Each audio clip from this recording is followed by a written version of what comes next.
Ramai orang kerja siang malam, tapi tetap hidup cukup-cukup makan. Pernah tanya kenapa? Miskin bukan sebab duit kurang, tapi sebab fikir yang salah. Orang miskin dan orang kaya beza bukan sebab nasib, tapi cara fikir. Fixed mindset, takut salah, takut gagal. Kalau rasa tak confirm menang, terus tak buat. Yang kedua, growth mindset.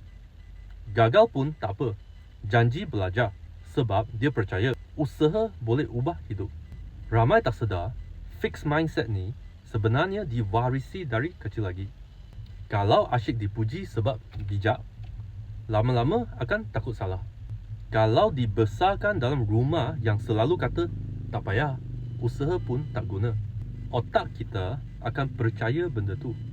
So macam mana jalan keluar dari mindset lama? Tukar circle. Jauh dari orang yang asyik komplain. Dekat dengan yang suka cuba. Sedarkan diri. Bila you rasa nak putus asa, tanya, ini betul tak boleh? Atau saya malas hadap susah?